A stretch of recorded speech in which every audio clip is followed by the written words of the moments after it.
Good afternoon and welcome to this, the latest Burn News Facebook Live interview. Joined this afternoon by the Minister of Tourism and Economic Development, Jamahl Simmons. Minister, thank you for sparing your time. I know the House of Assembly is sitting, so I appreciate you giving us half an hour of your time today.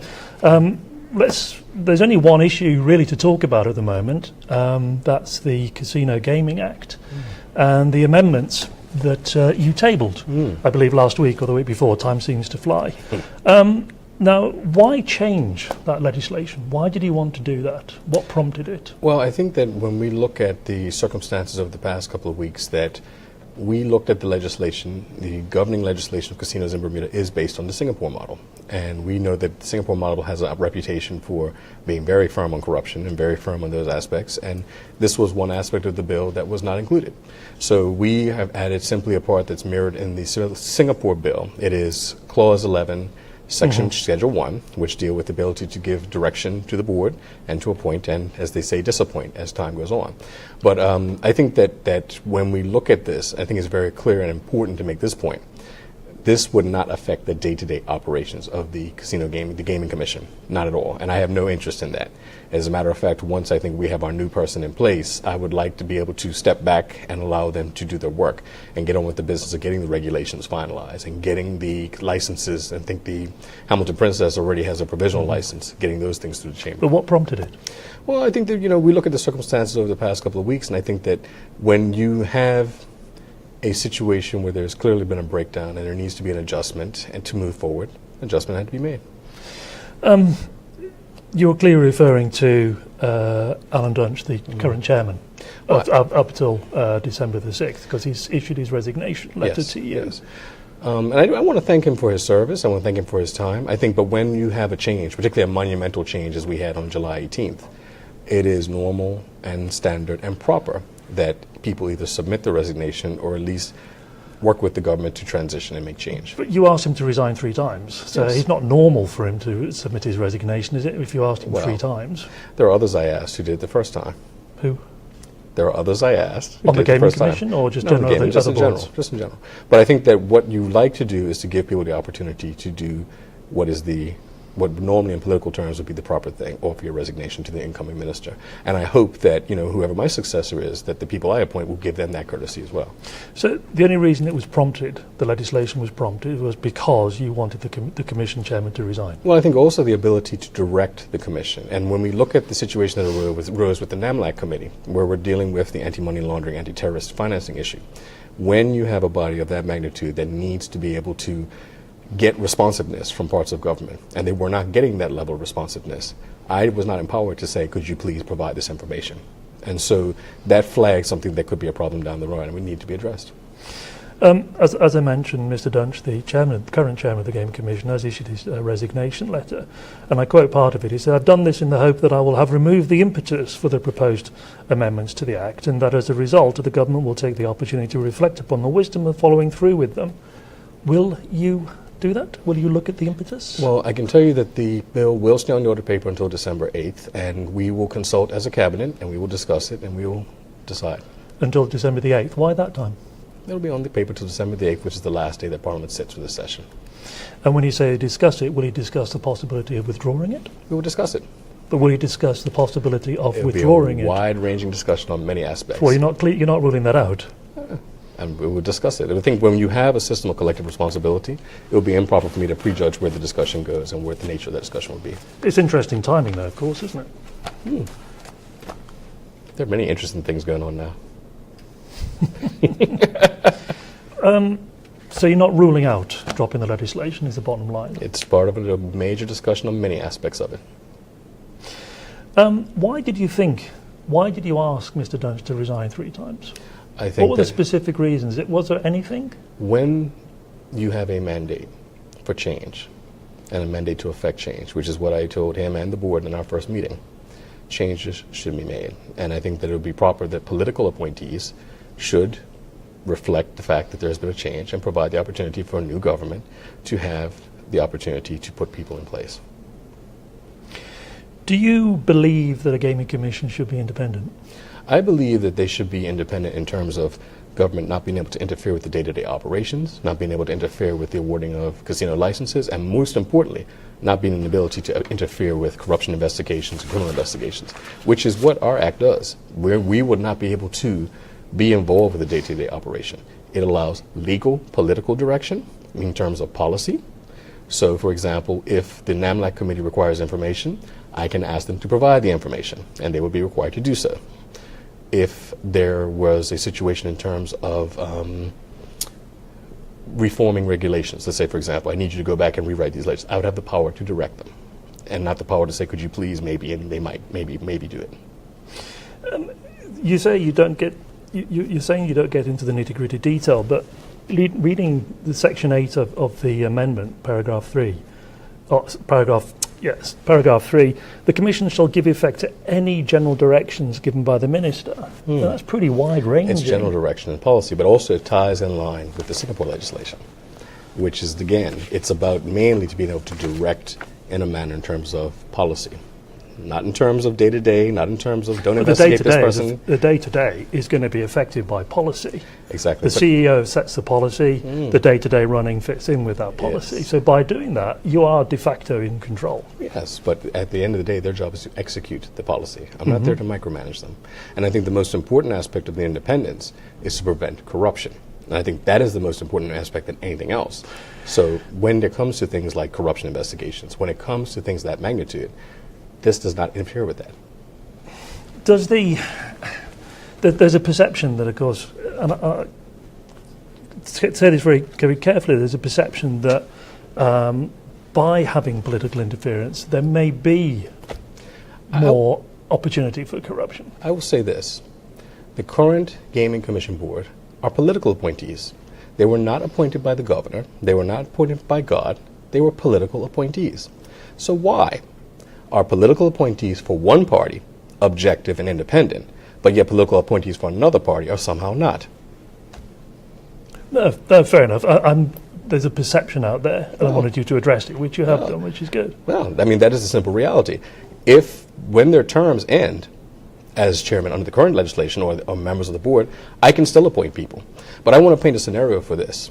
So let's say Minister X, as terms naturally progress, appoints people to a board, and they're his people. He retires and goes off somewhere, but he still has control over them. His successor has no ability to direct them. His successor has no ability to remove them. That is a dangerous precedent to be set. And I think that's what we have to be concerned about. It's not about Jamahl, Simmons, and Alan Dunch. You have to think long term. And with the ability to consult with the Premier on these appointees, you don't get a minister in a fit of pique doing things. It has to be backed up by the minister and by extension cabinet, by the Premier and extension cabinet. But I think that it's important that people understand the original commission were political appointees. They were appointed by politicians. And so there is no inherent sense of corruption or dishonesty within the PLP any more so than there is in the OBA. Absolutely, yeah. And so... No, fair enough. You mentioned going back into the nitty-gritty of the day-to-day running of it. And I noticed, researching it last night, that the late Sean Crockwell said that the Commission will be the only entity that will determine who receives a casino licence. And the transfer of a casino licence without a PrEP application to the Commission will be prohibited, etc., etc. That'll stay the same? I believe so. I think that what we want to be able to do is say that we may look at in terms of how we arrange licenses in the future. Because as a government, as a new government, remember, this is a policy that was implemented by the former government in terms of the direction and vision. What we want to do is make sure that, A, the people who have provisional licenses, such as Hamilton Princesses and designated sites, have comfort that they will be able to move forward first. But let's look at the options surrounding this. And I think part of our mandate was to be more inclusive, more diverse, spread opportunity around. And so as we look at these things going forward, that is part of the mandate that we have. And so we cannot necessarily say, well, we inherited this, let's just tinker with it and leave it as it is. There are opportunities to do more to widen the pot for a wider range of people. And I think that should be under consideration. Why did you go back and use the Singapore model? Well, the legislation that we use is virtually a cut and paste from the Singapore legislation. Yes and no. I mean, I did interview Richard Schutz some time ago in the days when we were doing podcasts for Burn News. And he said it really wasn't an appropriate act. I think he wanted some 40 amendments. Yes, he did. And if you go and look at the fundamentals of the act, though, it is based on that model. The amendments were designed to bring it more in line with the facts of Bermuda in terms of being a smaller jurisdiction, in terms of some of the banking situations, things of that nature, if I recall. But the fundamentals of it are based on that act. And so when we look at that, in terms of that, it was a natural fit. But we could have also gone to, I believe, Nova Scotia, where they have the crown companies, the crown corporations that run it, that have similar provisions. We could have gone to, I believe, Bahamas as well, that have similar provisions. So this is not something unique. That's No, absolutely. I'm glad you raised that, because you did say in your statement that there are other jurisdictions as well as Singapore. So that you mentioned those. I was going to ask you what other jurisdictions there were. Yes. So. In terms of the Gaming Commission itself, Richard Schutz is leaving at the end of the year. Alan Dunches will leave on December the 6th. His last day is December the 6th. Doesn't that rather leave it as a headless body? No. You might very well think so. We have been preparing since July, and I think it's important that when we announce the successor to Mr. Dunch next week, we looked at individuals of high caliber of integrity, high caliber of ethics, and meet the criteria of what the legislation needs for a chairman. And so I think that it is my hope that the person who is announced will calm the water somewhat, as an understanding that we're not about trying to open the cookie jar for anybody. What have you been preparing since July? Just to be able to have a transition for a chairman that is reflective of our mandate for change. So it was going to happen anyway then, regardless. When will you announce the new chairman? Early next week. And will that be coming from the existing commissioners, or will they stay the same? We'll be announcing the chairman next week, and that's all I'll say for now. Will the existing commissioners stay the same? Well, I can't change them until the law changes. So. And you don't know if the law's going to change until December the 8th? I can't comment on that. Like I said, we have to discuss it as a cabinet. Is there any way, again, I don't know where the search is for the executive officer or the chief executive, Richard Schutz's replacement. Where are you with that? We have options. And to be announced soon? Because he is leaving soon. We have options. And I think that right now it's a matter of, we had to establish a relationship of mutual trust and respect. And I think once we have now repaired that relationship, then we can move forward together. And I think that's the most important part. I think that, we have to move past the sort of personalities, because we never wanted this to be this shooting war in the media. We wanted this to be a smooth transition that maintained the integrity of the jurisdiction and that was able to really reflect what we were put here to do. And I think that when we look now, I have to still give thanks to Mr. Dunch, despite the way things have played out, because I do think that he took on a thankless task as a political appointee to the Gaming Commission. And I think that he's done his job to the best of his abilities. And now as we transition forward, looking ahead to the future. Just looking at my notes, there is one thing that Alan Dunch did mention, and I'd be remiss not to raise it. In his letter, he did say about the proposed amendments, they are not appropriate in a Western democratic jurisdiction. And I firmly believe that if they are passed, the result could be calamitous in terms of moving the gaming initiative forward. First of all, your opinion on that, but also is that one first. But moving the gaming initiative forward, you're going to have a new chairman, and you're going to have a replacement for Richard Schutz. Is it going to delay things? Talk about Alan Dunch's opinion first. Well, calamitous. I will say this, that if it happens, we'll find out on December 8th. I will say this, that we're a country of laws, and the laws are not made by ministers sitting in chambers by themselves, writing things, whatever they feel like doing. We have an Attorney General's chambers that have researched this, they've weighed the risk, they've raised the assessments, and they do not agree with the assessment of Mr. Dunch or the people who have been dragged out of who knows where to give opinions on it. But I think that when we look ahead at what we have to do, protecting Bermuda from corruption and particularly staying in line with the AML, ATF standards. Because there's an inspection coming soon. Absolutely. And I think one of the things that we are looking at right now in terms of betting, that was an issue that was raised in the press. Betting will be going under the Gaming Commission. Yes. It will? Yeah, it will. But see, understand, as the minister, I could not direct them to take it on. Right. Even though it's a natural fit. Well, so these are some of the issues that arose. We have to be able to put it under one body and have regulations now to govern that, because it is a blind spot. It is something that we are aware of. The previous government was aware of it and didn't act on it for whatever reason, I don't know. But we are aware of it, and we think that it's important that we move ahead with this, with a gaming commission that has this under their mandate, that have people in there where we can work together, mutual trust and respect. When will that happen?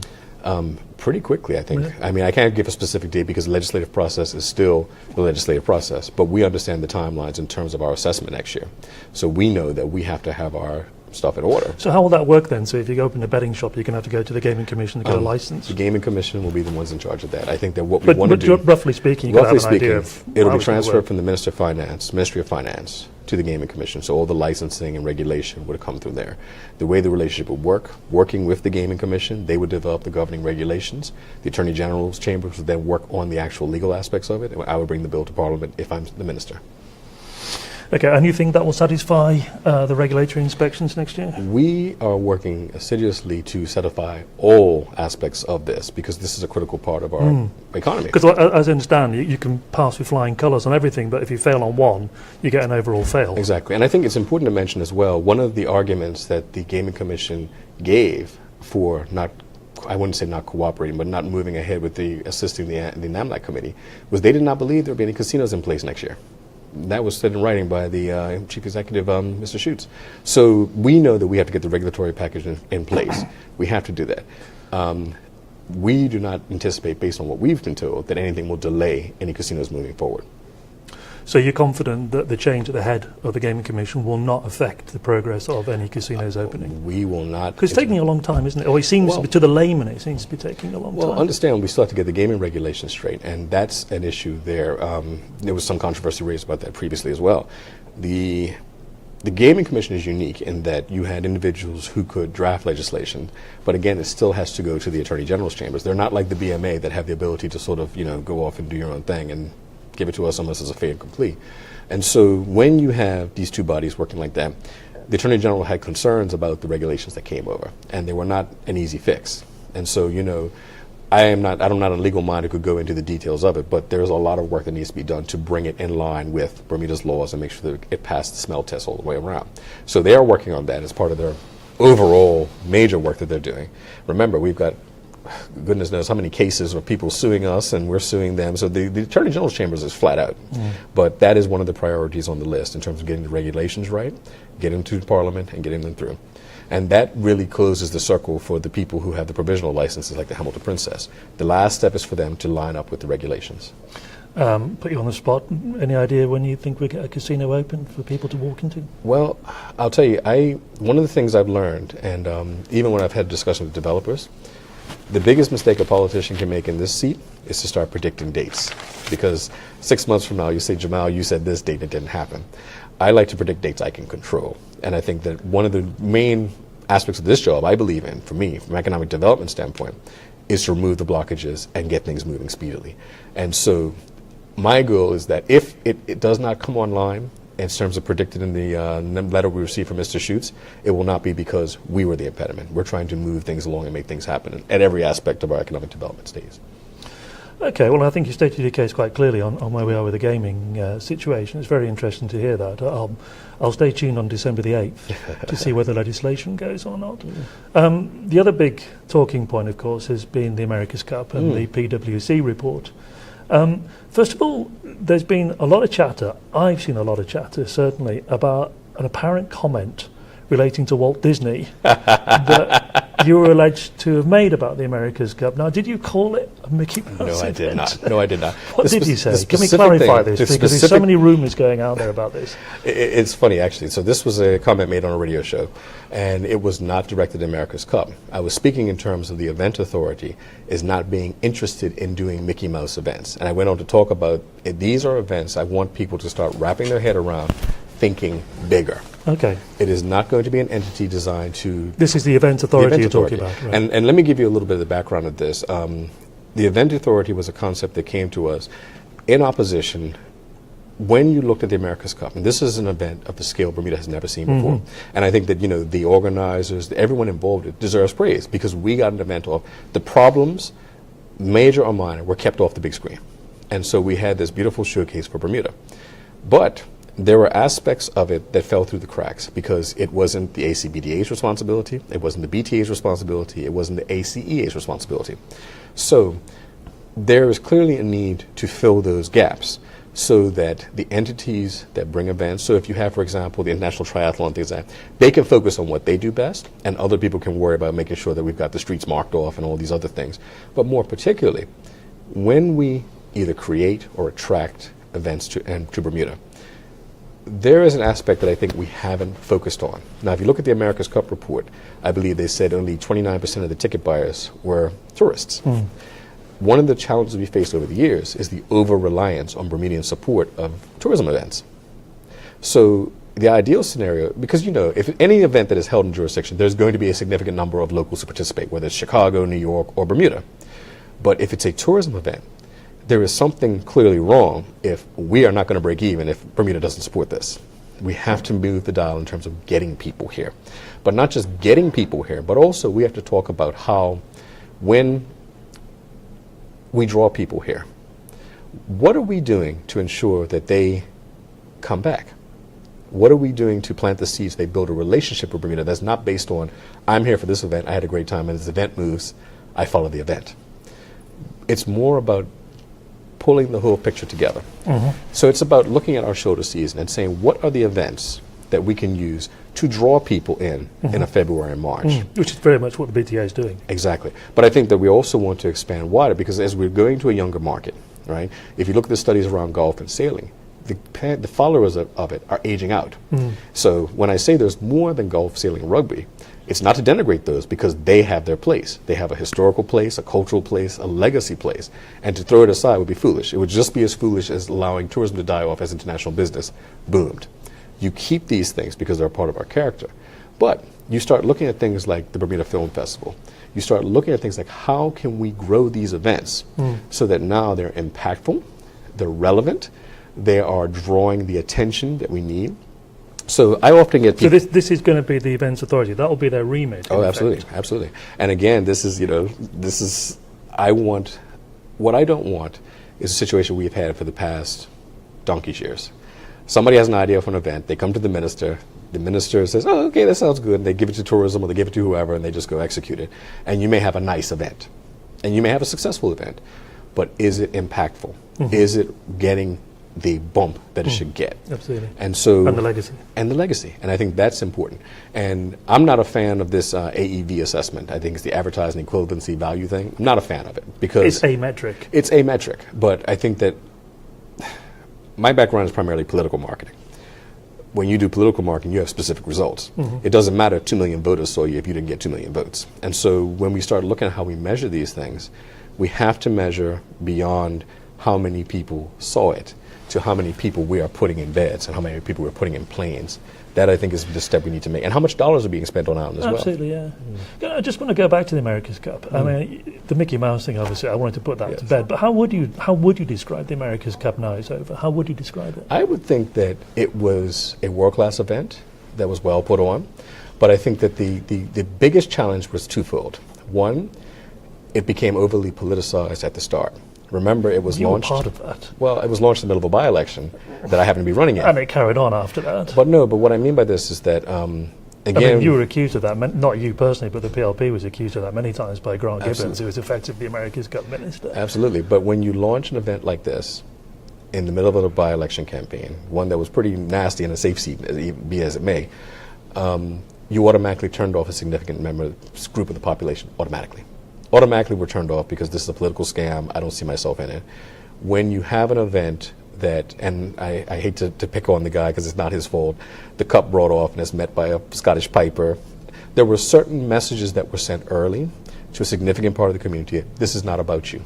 And that is one of the challenges, I think, because not every event is meant to be for everybody. It's interesting because you say it wasn't about you, but then on the other hand, you say we can't be reliant on Bermudian support of the events. Did it matter? Well, the thing is, the political intermingled with the business is what's caused the problems. Because if I find myself in a situation, just to separate out from the America's Cup and the OBA aspect of it, my political success is determined upon this success, or the perception of this success. That's when you find yourself getting into trouble. And so I think that's part of what happened there. A lot of political capital was put in on the front end, which created a division immediately. But the second aspect of that, beyond that intermingling, the capacity to understand that there are opportunities for people to be involved early. I think that we did not do a good job as a country, We can pick on the OBA all we want, but as a country, we did not do a good job of being inclusive, making sure that as many businesses as possible could get in early. Even when we look at the programs that were put in place, there are still people struggling to pay back because they got in late, they didn't have an opportunity to really be involved the way they should have. And that, I think, is where the event authority can really complete the circle. Because if I bring an America's Cup back in 5 years, let's say hypothetically, right? You've learned from some of the logistical challenges, you've learned from some of the outreach challenges, but now you also can say, okay, how can I get more people at the table? How can I get, and this ties into the other factor about the event authority, how do I get the people who came here because they're into that event to fall in love with Bermuda? Not because it's pretty, not because it's nice, but because they've had an experience around the island and they've seen a place that they've fallen in love with. And I think that is where you sort of close that gap. I asked you how you describe it. How would you describe the America's Cup? Give me a sentence of how you would describe it. It was a world-class event. I think that showed Bermuda could operate at that level. I think that, again, I mean, it was a success. No, I think it was. But Grant Gibbons was quoted as saying it was a return of more than 5 times the actual government investment, which wasn't 100 million. Well, it was 66. Understand, the Ministry of Finance has different numbers than there were in the report, because unlike the America's Cup ACBDA, we have to pay for Cross Island, which is 39 million, which was not factored into that number. So we are now the ones who are paying the interest on it. We are now the guarantors of it.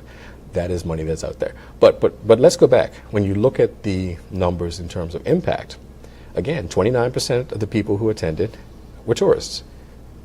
When you look at the economic impact and reach, people who identified themselves as black only represent 15 or 16% of those who benefited directly. So those are issues that we cannot sweep that under the rug. We can, I say this, is that it is nice to say that you're making $1 million a year, but if I don't make even a fraction of that, it means nothing. And I think that's where we as a country have to start understanding that if we have these things, we have to try and spread the pie as much and as wide as possible. I think that is the biggest lesson I think we can take away from the America's Cup, is that when we have these events, one, we should not sell it as a panacea to everything. I think love or hate the PGA Grand Slam, there were not people out there who had any illusions about what it was. I think that many people were given illusions about what the America's Cup was, and I think that led to some of the disappointment and some of the division. I think we have to be honest with people about what these events are, what they're intended to do, but then have clear metrics in terms of what we expect back. And I think with this, we have a great legacy to build on. I mean, we've got the super yacht policy, I think I mentioned in my speech at the Tourism Summit. I was there. This is important because we need to be able to play in that space. But not just, I think what we do in Bermuda, we tend to be late to the dance, and then we kind of, let's pull it together and get in, here we go. And we want to lead in this space. I'm not content for us just to have some legislation and just sort of, okay, we're here now, we can do it. We have to lead in that space. And that means getting out with the people who are the super yacht owners and who participate in that space. I want to come on to that. Exactly. And be in that space where we're starting to innovate and lead, not just sort of, well, BBI's got this, let's just do a little bit of that. We have to lead on this space. Just before I come back to the super yacht legislation, ask a question about the America's Cup. If you were given the opportunity to have it back, would you? I think that we would have to assess and look at where we are. I may not have $100 million laying around yes to get or with no? it. No, I think we have to look at it. I mean, I think that any event that gets that level of attention, that gets that level of interest, and it can attract high-end individuals, you can't rule it out of hand. But you have to look at the circumstances and the times where you're at. That $100 million might be able to go towards 10 events that extend the season. Disputed $100 million. Well, so where I come from, 64 million plus 39 is pretty close to 100 million. But again, that's the numbers the Ministry of Finance has. That's not numbers I have. That's not the numbers that David Byrd has, the Premier, have. It's the Ministry of Finance's numbers. That is the where we stand. But you have to look at things at the time of where you are. And it may be that $100 million could be better spent over 5 or 6 events that extend the season, that are impactful, that are socially relevant, and be able to draw that group that we're looking for, the younger, high-end individuals. And I think that's what you have to assess. I mean, I would never rule anything out of hand. I mean, I have people say, you're bringing the music festival back? I can't say yes or no, but you cannot go with the model that was 10 years ago. Understood. Just to on the Events Authority, have you got an idea when that might actually start up? And is that going to kind of, do you envisage it will be a completely new body from the ACBDO, or will they kind of morph into it? It will morph into it, because I think the structure that there is critical. They've already got the playbook, haven't they? Exactly, and I think we want to be able to, we don't want to reinvent the wheel, and I think it means being able to, and this is where I think this is important, I want Bermuda to start thinking of events differently. And I hope that the America's Cup, if nothing else, have us thinking differently. So that well, it's proved a point, hasn't it? That exactly. Bermuda can host a world-class big event. Oh yeah, well I mean we've done it before. The PGA Grand Slam is on a similar scale. I imagine this was bigger. Yes, but the same token though, I think that what we have to be able to understand now is that when we think about tourism events, it's not just about the event. How are we promoting it overseas? What type of legacy impact? Is there a Netflix special tied to it? You know, are there some broadcasting rights where we can distribute it around areas where we reach the people we need? That's the level we have to start thinking of. It's not just about make a quick buck and have a concert. It's about, and that goes back to the point I make about, it's not about a Mickey Mouse event. It's about world-class events. And I asked, you know, why can't Bermuda have the Sundance Festival of the Caribbean or the North Atlantic or whatever category you want to put us in? Why can't we have world-class professional sporting events that showcase talent? Why can't we? The only limit Can we? Oh, we can, very much so. And there's some interest in some of those things as well. Is there? Oh, very much so, very much so. Anything you'd like to enlighten us about? Well, I don't like to. I don't like to tell you about the meal until the recipes and the groceries are all collected. Oh, I like the tasters. but I think that what we found, and this is something that's really striking to me from my background in working in tourism, but also in this role, there are still too many places that we go where people don't know about Bermuda, you know, and it's not even, they have a negative impression. We're just not on the radar. And so we had the WASTE conference, the World Alternative Investment Conference, and we had NBA players, professional boxers, high-end, high net worth individuals. Never been to Bermuda before, wasn't on the radar. So they're here talking about investment, and they're looking around and saying, wait a second, I can buy a house here. I can invest, I can come here on a weekend, I can party, I can stay, I can bring my family, I can enjoy Cup Match, I can enjoy Heroes Weekend. Their eyes were open. I don't have to be on a compound locked in and afraid for my safety. I don't have to worry about people bothering me as a celebrity. These are the things that are major selling points, but more people need to know about it. You mentioned the super yacht. Are we going to see legislation forthcoming soon about for super yachts to encourage them here? Because I know that's something the BTA has been chasing, if you like, for many, many years, because it's potentially a big lucrative industry, isn't it? I can tell you that the policy is being refined as we speak. I would like to have it at cabinet in short order, but again, legislative process. Government works at its own sort of speed, and I don't want to put a date on it and then miss that deadline. But I think that people should be aware. This is something we are working on. It is a priority from my ministry standpoint to get done and get us out in that space. And again, it's about leading. It's not about just saying that we can do this.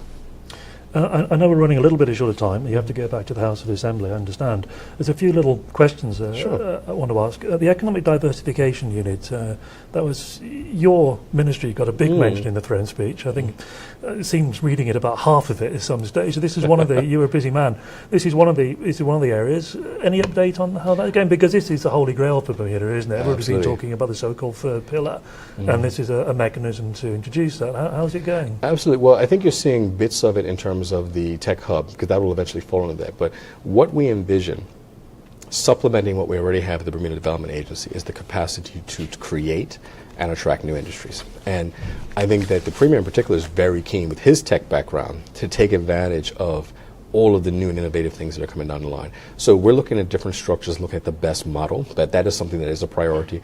The Premier has told us, don't put it in the throne speech if you can't do it in a year. And so that is you've just put a timetable on it. Well, no, that's what we were told. And so that when we looked at putting together the throne speech, that was the mandate. Be realistic, be ambitious, push, but it's better sometimes to shoot for what you know is attainable. So that is something that we intend to have within this year. And just leading on from that, in the 100 days, I pledged it was a Director of Cooperative Economics. What is that, and where are we with that? Well, the Director of Cooperative Economics in the short term is the ability for individuals to work and pool their resources, pool whatever they have to operate as a business. Now, I'll give you an example. If you have people that own, let's say, I own a goat, you own a goat, Dennis owns a goat.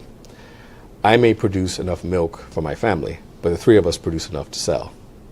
Setting up the framework to encourage that type of behavior, setting up the framework to be able to educate people about that. But also, if you look at places like South Africa and I believe Nigeria as well, there are legislative components which provide incentives for people to do that. And this is one of the things I think, particularly with a country like this that has a history of operating like that, of people sort of coming together and sort of sharing shared interests and shared sort of motivation. If we can encourage more of that, there is power in that. And whether it's shared buying power, be able to increase the sort of the cost of scale. Lower overheads. Exactly, et cetera. exactly. So it's being able to drive that. We have identified someone as a courtesy. My board is reviewing them alongside the director of the BEDC, because we wanted to have somebody, who would have the ability to sort of craft the legislation alongside them, but also has an understanding of what we are trying to do. And we believe the BEDC should be a very powerful vehicle for empowerment, because one of the things that we have to do is be able to spur on more the entrepreneurial spirit in Bermuda and try and find out, first of all, how to limit the things that slow down the process of a business getting started. Again, business, we do not want to be in the way of legitimate business progress. And where we identify things, when we look at, for example, the concierge service offered at the BDA, why not have something of that scale for regular businesses? And I'd give the story of a young man in my constituency. He had a business idea. He wanted to do a paintball business. You could go into the park and shoot paintballs at each other.